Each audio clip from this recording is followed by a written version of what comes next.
Le gouvernement congolais, le Fonds d'équipement des Nations Unies ont signé un partenariat visant à améliorer la gestion et la gouvernance des ressources fauniques et du parc national de Kahuzi-Biega.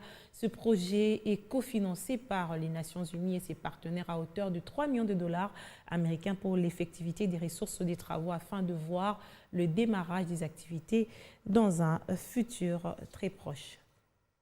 Le parc national de Kahuzi-Biega, parc national exceptionnel pour la protection de la forêt tropicale humide et des gorilles de plaine de l'Est.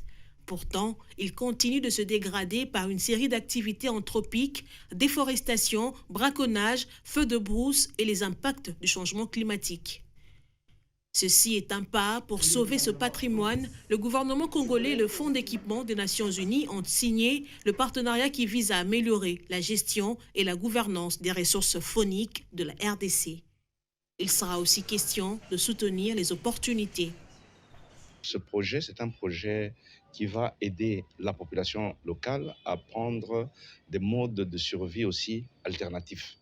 Et ça va être aussi un instrument aussi de pacification au niveau de la région, parce que vous savez que parmi les objectifs aussi, c'est de réencadrer les gens qui étaient dans des conflits violents et donc qui vont pouvoir trouver un emploi par rapport à ce projet.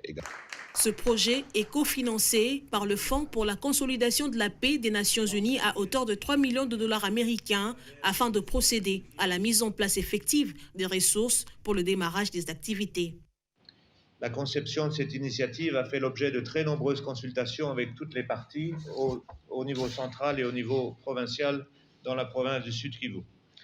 L'aboutissement de ce processus traduit l'engagement du gouvernement pour la consolidation de la paix et l'amélioration des conditions de vie des populations et plus particulièrement la protection de leur patrimoine matériel et immatériel à travers une gestion inclusive et transparente du parc. En fait, ce projet est innovant, surtout qu'il s'agit de financements catalytiques qui visent à concilier la protection du parc et avec la paix et la cohabitation des communautés, ainsi que lancer des moteurs de développement. Une belle initiative pour des interventions prioritaires de la stratégie des Nations Unies qui va consolider la paix, la prévention et la résolution des conflits dans la région des Grands Lacs.